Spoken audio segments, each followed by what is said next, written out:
dans le chapitre 6 de Jean, les versets 60 à 71, c'est le chapitre où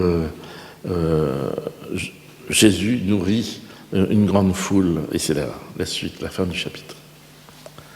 Est-ce qu'il y a un lecteur?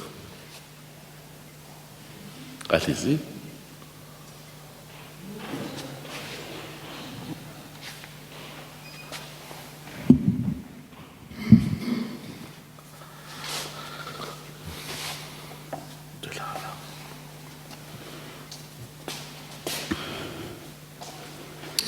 Beaucoup de ses disciples qui l'écoutaient déclarèrent : « Cette parole est vraiment difficile à accepter.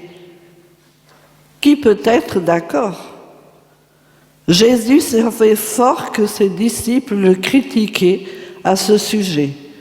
C'est pourquoi il leur dit : « Cela vous choque-t-il ?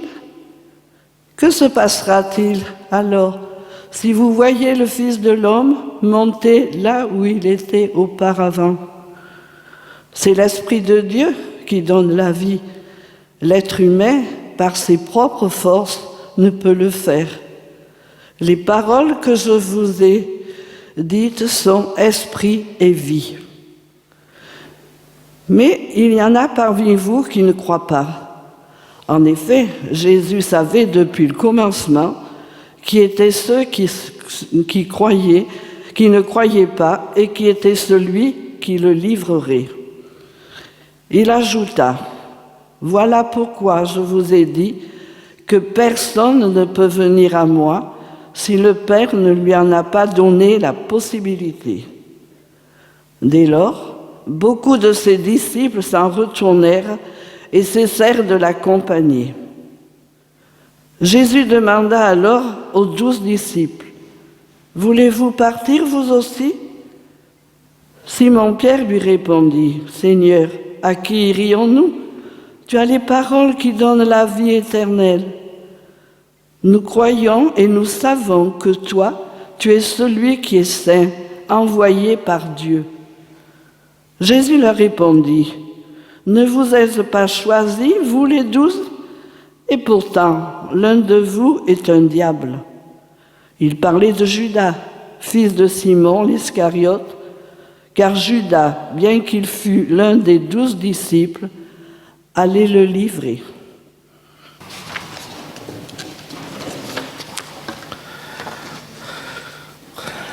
Frères et sœurs, ce texte que nous venons de lire, jeudi dernier, le groupe biblique l'a lu et découvre au fur et à mesure qu'il chemine dans l'évangile selon Jean la difficulté de cet évangile où les moments de récit sont entrecoupés de moments de discours et où on se croirait chez Paul le théoricien, le théologien, celui qui met de l'ordre. Et là, c'est Jésus qui explique un peu ce qui s'est passé juste avant, juste au début, où il a nourri avec 5 pains et 2 poissons apportés par un jeune garçon une foule de plus de 5000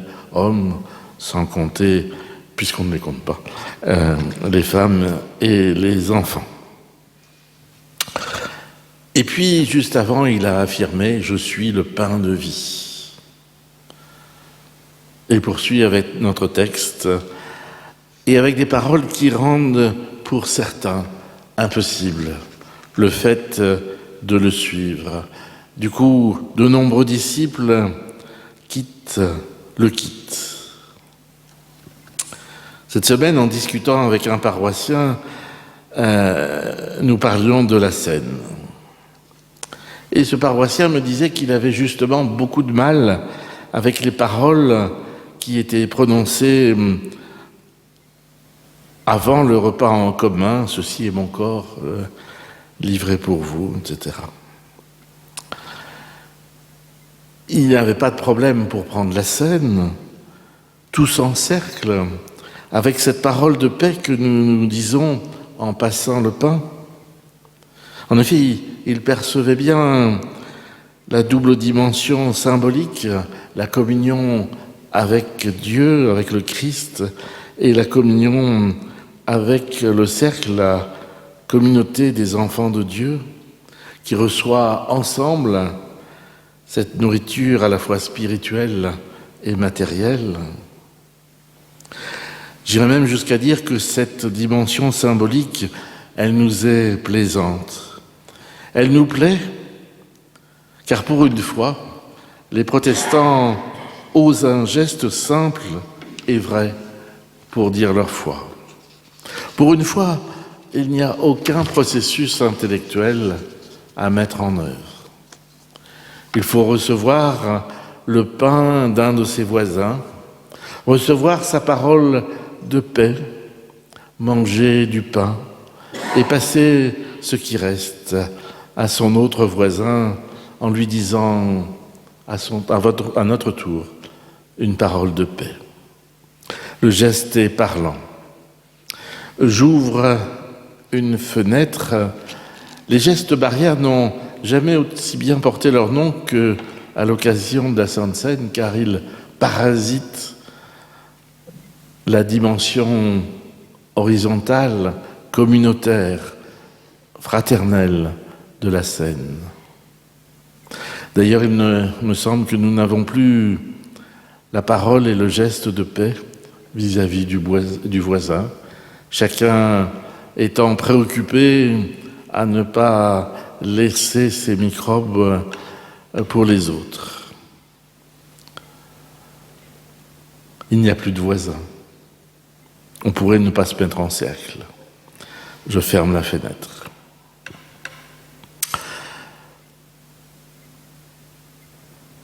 Le geste est facile à comprendre.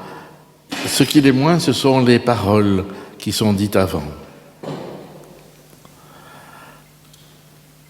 Dans un premier temps, le chapitre 6 de l'Évangile selon Jean tourne autour de deux questions, celle de la foi et celle du pain. Dans un premier temps, une foule nombreuse précède Jésus selon son gré pour assister et demander des signes qui ont fait la réputation de l'homme de Nazareth. Ils ont un premier signe avec cette foule nombreuse, nourrie et rassasiée, au sens propre comme au sens figuré, puisque 5 pains et 2 poissons sont apportés par un petit garçon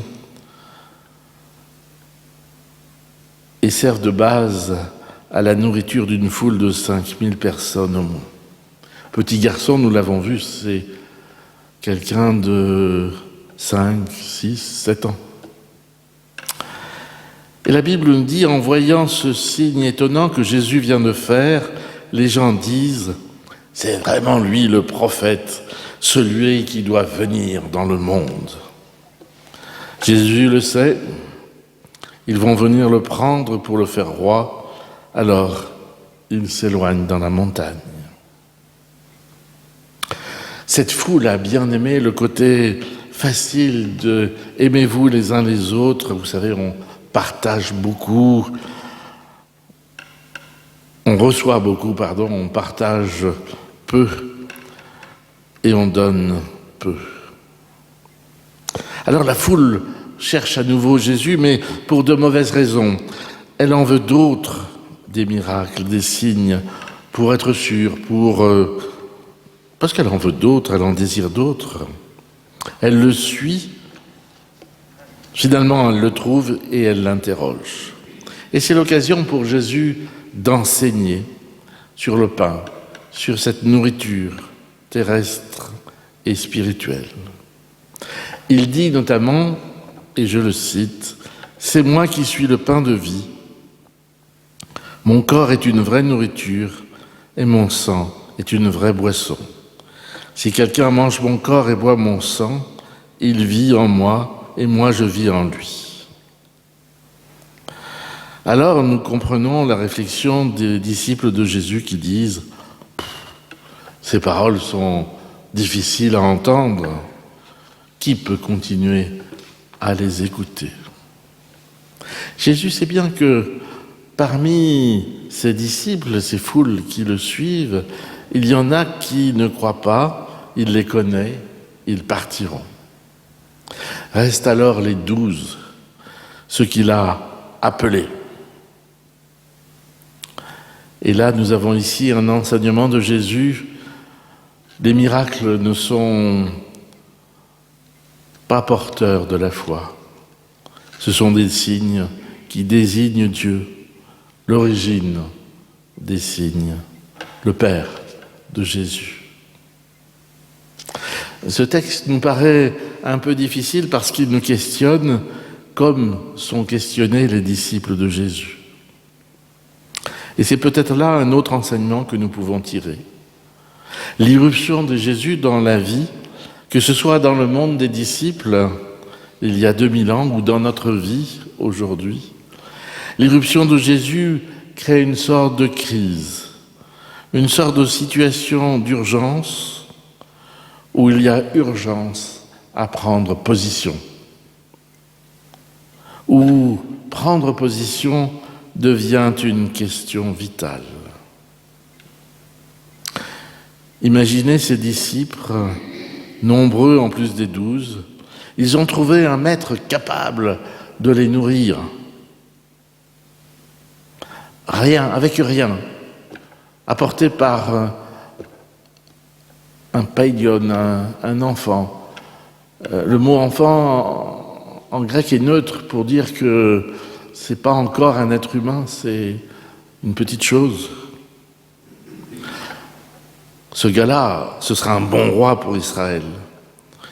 Le successeur de David, qui pourrait enfin faire respecter le grand royaume d'Israël, qui irait de Dan en haut à Beersheba en bas. L'équivalent de Tamanrasset à Strasbourg pour la France de la Deuxième Guerre mondiale. Vous imaginez l'espoir qu'il suscite? Eh bien, au lieu de conforter son influence sur eux, il la met en question. C'est l'Esprit Saint qui donne la vie. L'homme tout seul ne peut rien faire. Les paroles que je vous ai dites viennent de l'Esprit Saint et elles donnent la vie. Mais parmi vous, il y en a qui ne croient pas. Cet homme correspondait au roi qu'il voulait, mais pour lui, son royaume n'était pas de ce monde. Alors beaucoup de ses disciples s'en vont, car ils ne croient pas. Croire.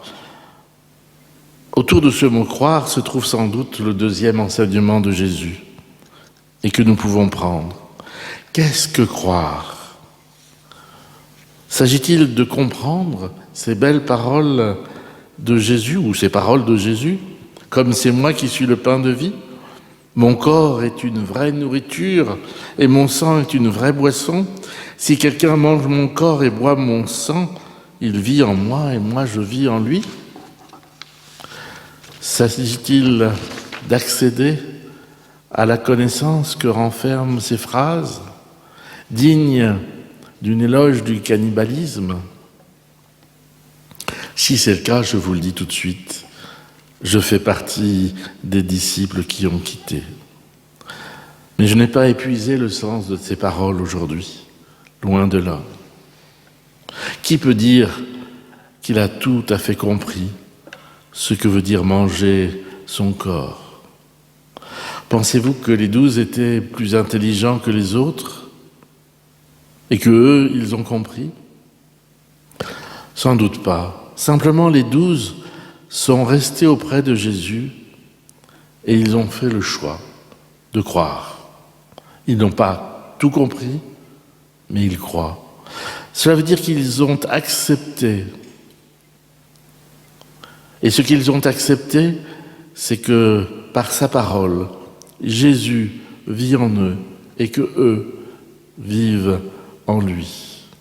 Ils ont renoncé à comprendre une certaine forme de connaissance. Ils ont renoncé à accéder à la connaissance par leurs propres moyens pour vivre d'une parole qui leur est adressée. Si quelqu'un mange mon corps et boit mon sang, il vit en moi, et moi je vis en lui. C'est moi qui vous ai choisi, vous les 12 apôtres.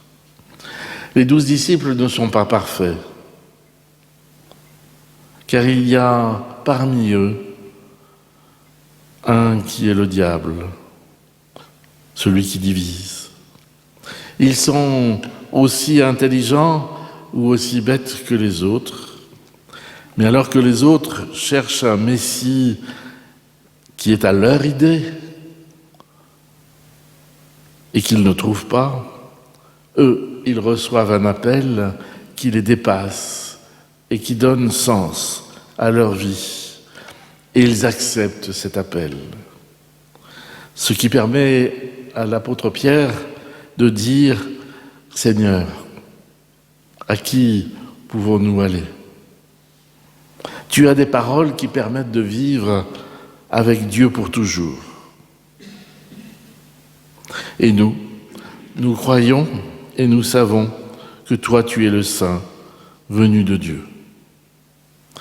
Pierre fait deux choses. D'un côté, il raisonne, il essaie de comprendre et puis après, il choisit. Il raisonne car il se demande à qui il pourrait faire confiance et surtout, il mesure combien la vie avec Jésus est la vie avec Dieu. Ensuite, il choisit la vie avec Dieu. Il fait le même choix que Josué. Vous vous souvenez de cette chanson que nous avons peut-être chantée plus jeune, « Moi et ma maison, nous servirons l'Éternel ». Avec les 12 disciples, ceux qui restent, croire n'est plus une question de connaissance ou de compréhension, mais de choix. À l'occasion de la scène, même si nous ne comprenons pas la parole de Jésus rapportée par l'apôtre Jean, si quelqu'un mange mon corps et boit mon sang, il vit en moi et moi je vis en lui, nous faisons le choix d'une relation avec le Christ. Et cette relation est vitale. Il faut prendre simplement, mais sérieusement cette phrase. Nous faisons le choix d'une relation avec le Christ. Et cette relation est vitale. Célébrer la scène n'est pas une démarche qui permet d'aller vers Dieu, vers plus de compréhension, vers un sens plus profond.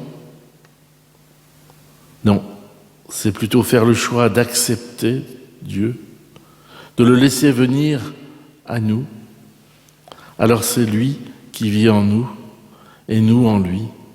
C'est la communion librement choisie. C'est lui qui donne sens à notre vie. Alors notre vie, ma vie, ta vie, prend du sens, est transformée. L'Évangile, selon Jean, met en tension le récit de la multiplication des pains et le discours de Jésus sur le pain de vie. Ce faisant, il nous amène à réfléchir et à prendre position. Et c'est la démarche du croyant.